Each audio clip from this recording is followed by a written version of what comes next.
The truth is one. The wise perceive it in many ways. Cosmic reality is one. Every perception of reality is wise.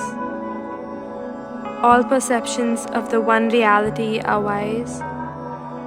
So why conflict at all?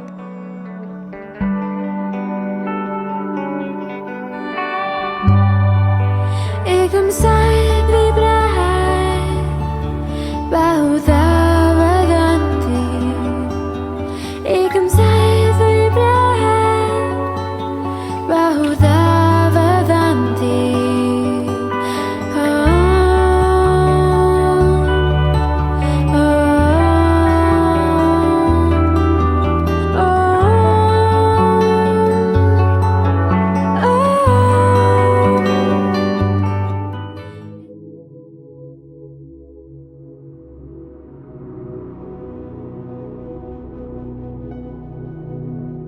जैसे कि आप देख रहे हैं, Covid तेजी से फैल रहा है। सैकड़ों लोग इससे पीड़ित हो रहे हैं।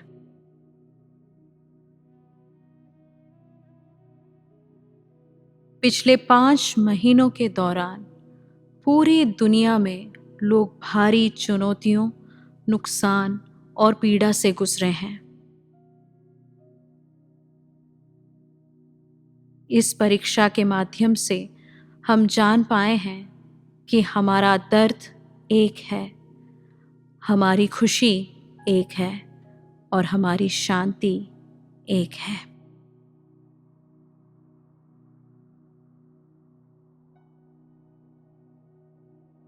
अगर हमें इस वायरस के खतरे को समाप्त करना है तो हमें अपने चैतन्य की सामूहिक शक्ति को एक साथ लाना होगा।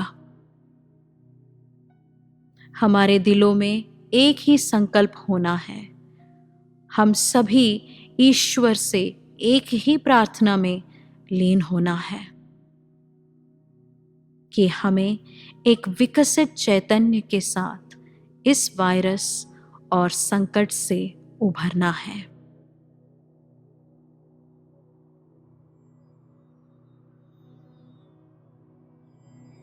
आइए अब हम प्रार्थना में आगे बढ़ते हैं। अपने दोनों हाथों को प्रणाम मुद्रा में हृदय के पास रखिए। धीरे से आंखें बंद करते हुए प्रार्थना कीजिए।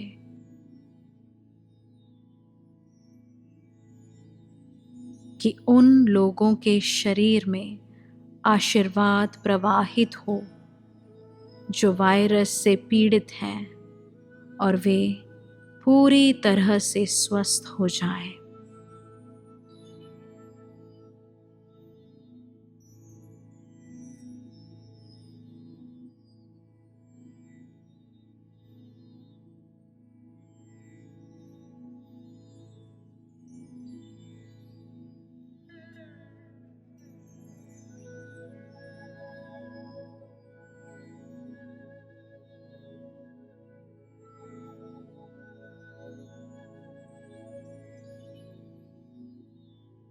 भगवान से प्रार्थना कीजिए कि इस वायरस से हम जल्द मुक्त हों और एक विकसित प्रजाति के रूप में उभरें जो सभी जीवों की परवाह कर सके।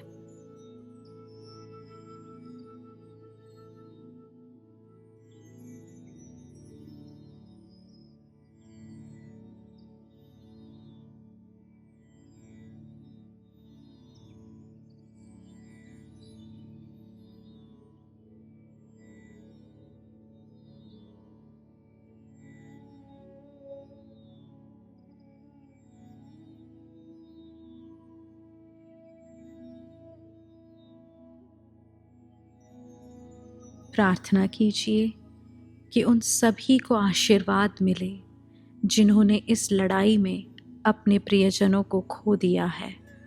उनके दिलों में घाव हील हों और उन्हें शांति मिले।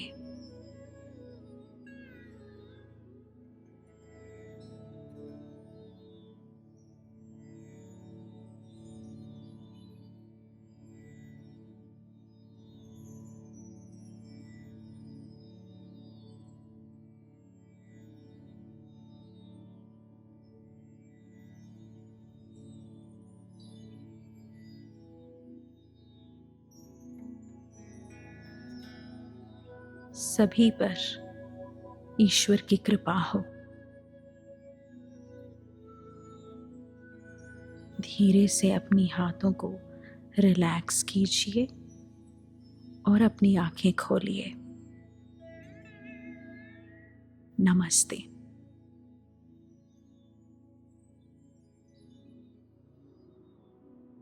नमस्ते।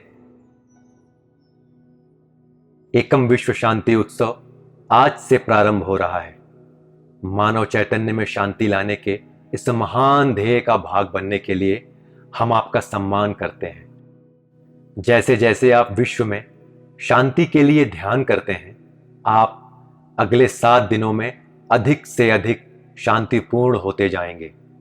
आपके परिवार और कार्यस्थल भी अधिक शांतिपूर्ण हो जाएंगे और जहां शांति है वहां स्थायी समृद्धि, कल्याण और प्रामाणिक सहयोग होता है। आइए आज हम पूरी दुनिया में सभी युद्धों के अंत के लिए ध्यान करते हैं। ये दुनिया में युद्धों को समाप्त करने के साथ साथ आपके मन में चल रहे युद्ध को समाप्त करने का भी ध्यान है। चलिए हम हमारी चिंता को हमारे अपने देशों की सीमाओं से परे ले जाएं, हमारे ध्यान में। आइए हम समस्त पृथ्वी की देखभाल के लिए एक स्थान में जाएं। हम में से अधिकांश के लिए युद्ध इतिहास की पाठ्य पुस्तकों में जानकारी और तारीखों के रूप में है।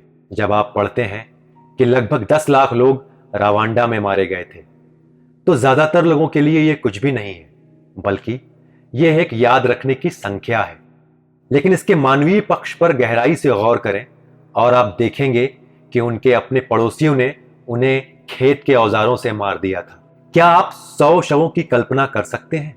10,000 शवों की? क्या आप सोच सकते हैं कि वे संख्याएं कैसी दिखती हैं? और 1 लाख शवों को देखना कैसा महसूस होता होगा? क्या आप उनके प्रियजनों की स्थिति की कल्पना कर सकते हैं जो जीने के लिए पीछे रह गए हैं? उनका क्या होगा? कहीं भी युद्ध ऐसा ही महसूस होता है। रवांडा में युद्ध बाहर वालों से नहीं, बल्कि सदियों से उन जनजातियों के बीच पल रही नफरत के कारण हुआ था। सौभाग्य से आज रवांडा शांति के प्रति जागृत हो गया है। उनकी सरकार ने जनजाति आधारित पहचान और भेदभाव को अपराध बना दिया है और राष्ट्र समृद्धि और कल्याण की सीढ़ी पर चढ़ रहा है। युद्ध कहीं भी या किसी भी कारण से हो, यह पृथ्वी और उसके सभी जीवों के खिलाफ अपराध है। चाहे धर्म, जाति या किसी अलग विचारधारा के नाम पर या देशभक्ति के नाम पर ही क्यों न लड़ा जाए, युद्ध क्रूरता है। क्या आपने कभी देखा है कि लूट और नफरत के कारण कभी कोई युद्ध नहीं लड़ा गया? ये शक्ति, विस्तार, धन और सुख का अनियंत्रित लालच है जिससे कई निर्दोष लोग, जानवर और पेड़ मारे जाते हैं। पूरे पारिस्थितिकी तंत्र, अर्थव्यवस्थाएं नष्ट होते हैं और मासूमियत और आनंद की पीढ़ियां बर्बाद हो जाती हैं। युद्ध अकाल पैदा करता है, संसाधनों से वंचित कर देता है। क्या आप जानते हैं कि युद्ध पर हर साल किए जाने वाले खर्च के मात्र 3% से भी कम पैसे से हम दुनिया में भुखमरी को खत्म कर सकते हैं? युद्ध की तैयारी में हम जो भी खर्च करते हैं उसका 1% से भी कम के साथ हम दुनिया में पीने के पानी की समस्याओं को समाप्त कर सकते हैं। यह एक व्यक्ति की ऊर्जा की तरह है। यदि आप मूर्ख हैं तो आप अपनी पूरी ऊर्जा नफरत और अपने आसपास के अन्य लोगों से लड़ने पर खर्च करेंगे। तब आप अपने जीवन में कुछ भी नहीं बनाते। यदि आप समझदार हैं तो आप अपना समय और ऊर्जा वृद्धि में लगाएंगे। क्या परिवार, संगठन और व्यक्ति भी ऐसे नहीं हैं? युद्ध अनिवार्य रूप से मारने और नष्ट करने का मिशन है और इस समय पृथ्वी को सबसे अधिक पोषण और शांति की आवश्यकता है। अभी भी कई देशों में युद्ध का माहौल है, अपने पड़ोसियों के साथ और अपनी सीमाओं के भीतर। इतने सारे युद्ध पृथ्वी पर लड़े गए हैं, लेकिन एक युद्ध है जो पिछले 70,000 वर्षों से समाप्त नहीं हुआ है और ये मानव मन में व्याप्त युद्ध है। हर व्यक्ति का मन और हृदय एक हिंसक युद्ध भूमि बन गया है। आंतरिक रूप से आप लंबे समय तक शांति में नहीं होते हैं। आप कभी विश्राम में नहीं होते हैं। आप अपने जीवन साथी, अपनी माँ, पिता, बच्चे, सहकर्मी, बॉस और पड़ोसी के साथ विवादित हैं। मैं की भावना जितनी मजबूत होगी, उतना अधिक आप दूसरों के साथ संघर्ष करेंगे, उन पर नियंत्रण और हावी होना चाहेंगे। जब दूसरे आपकी बात नहीं मानते तो आप जल्दी बुरा मान जाते हैं। अंतरंग में आप उन्हें अपना शत्रु बना लेते हैं। जो आपकी इच्छा पूरी नहीं करता वो आपका शत्रु बन जाता है। दुर्भाग्यवश यह एक जागृत ना हुए व्यक्ति की स्थिति है। अफसोस की बात यह है कि यह आंतरिक युद्ध सबसे अधिक जनहानि को उत्पन्न करते हैं। कितने लोग एक संघर्षमय व्यक्ति के रूप में जीते हैं और मर जाते हैं, यहां तक कि नींद में वे बुरे सपनों से ग्रस्त होते हैं। क्या आपसे पहली वाली पीढ़ियां ऐसे नहीं जीती थीं?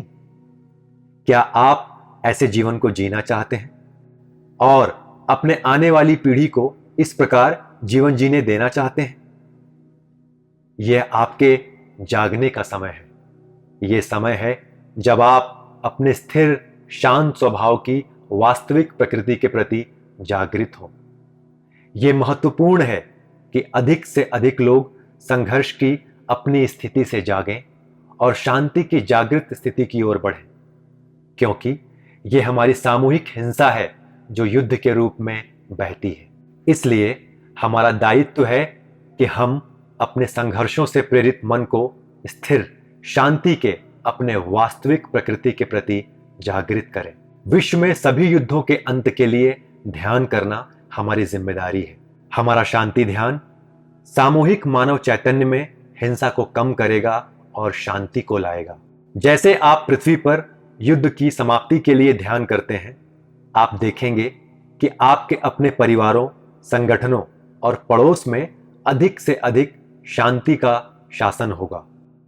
तो क्या हम शांति ध्यान में जाएं?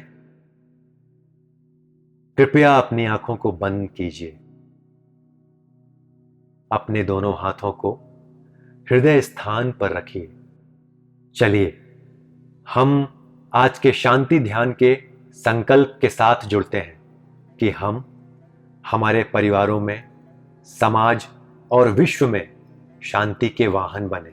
हिंसा और द्वेष की शक्ति को नष्ट करें जो मानवता को युद्ध के लिए प्रेरित करती है, और मानव चैतन्य में शांति के लिए योगदान दें।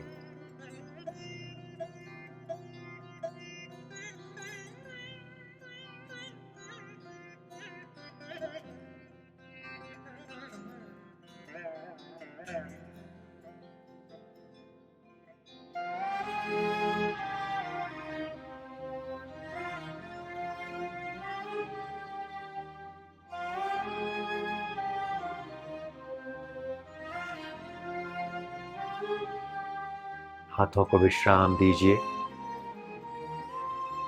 अपनी बंद आंखों के समक्ष खाली स्थान पर ध्यान को केंद्रित कीजिए। उस परिस्थिति पर चिंतन कीजिए जब आपने हाल में किसी के प्रति द्वेष को महसूस किया।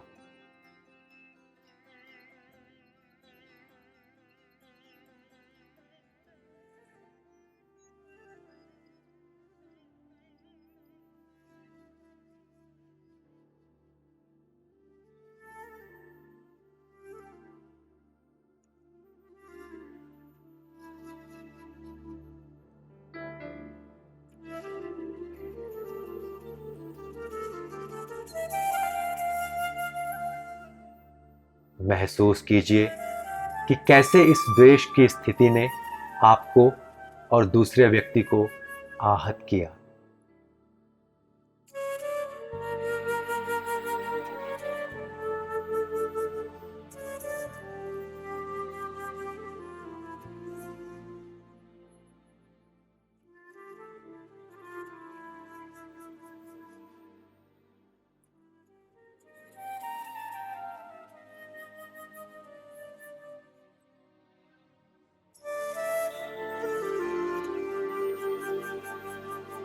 आइए हम अपने भीतर की इस द्वेष और हिंसा से मुक्त हों जो हमारे जीवन में, हमारे परिवार में और विश्व में दुख को बढ़ा रही है। ब्रह्मांड के उस महान प्रज्ञा से प्रार्थना कीजिए कि वो आपके हृदय को क्षमा के अनुभव के प्रति खोले और आपके उन द्वेष के घावों को हील करे।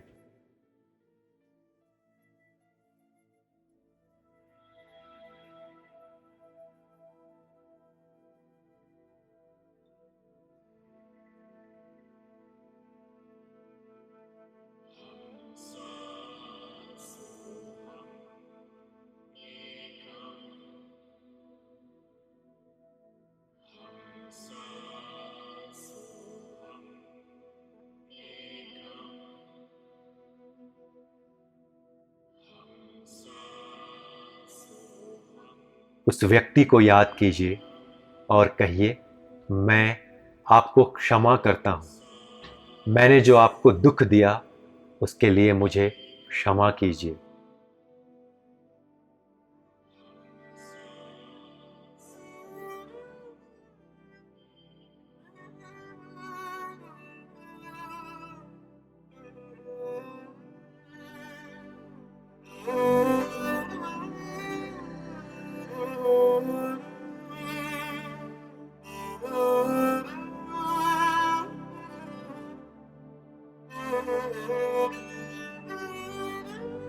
अपने शरीर, हृदय और समस्त अस्तित्व को स्वर्णिम ऊर्जा से भरते हुए और स्वयं को शांति की सुंदर स्थिति में जाते हुए महसूस कीजिए।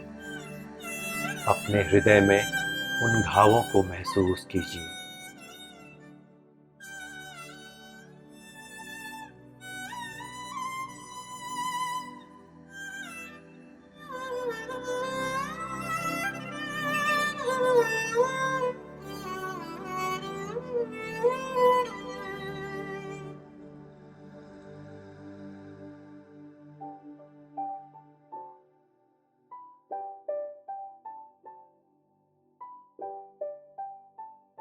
आपकी शांति ऊर्जाओं को उन सब लोगों में प्रवाहित होते हुए देखिए जिन्होंने अपने जीवन में युद्ध के कारण हुई पीड़ा और विनाश को अनुभव किया है।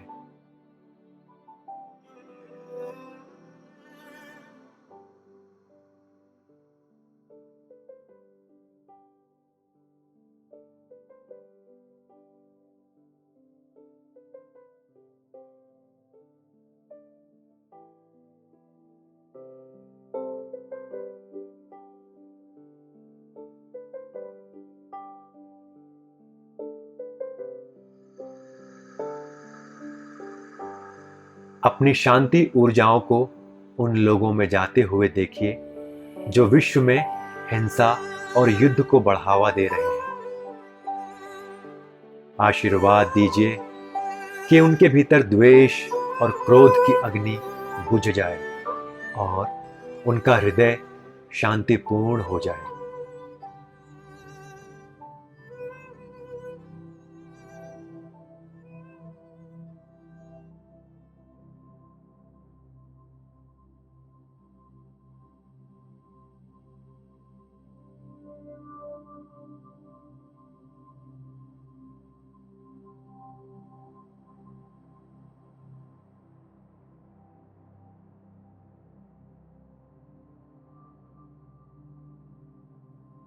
धीरे से आंखें खोलते हुए शांति ज्योति को देखिए और शपथ लें और स्वयं से कहें, मैं जहां भी लोगों में संघर्ष को देखूंगा मैं उसे शांत करने की कोशिश करूंगा। मैं शांति लाऊंगा, ना कि संघर्ष।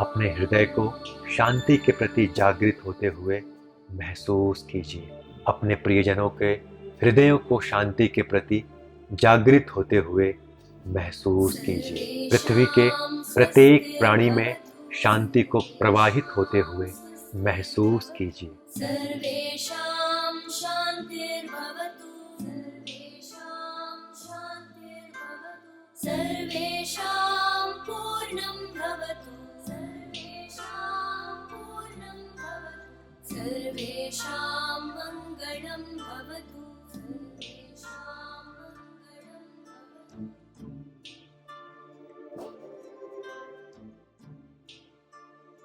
नमस्ते।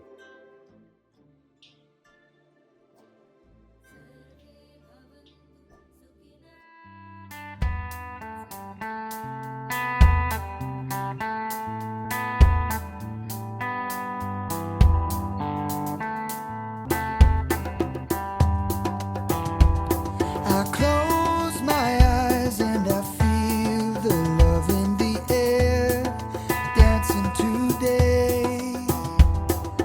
There is nothing to say, I'm on my way. Oh,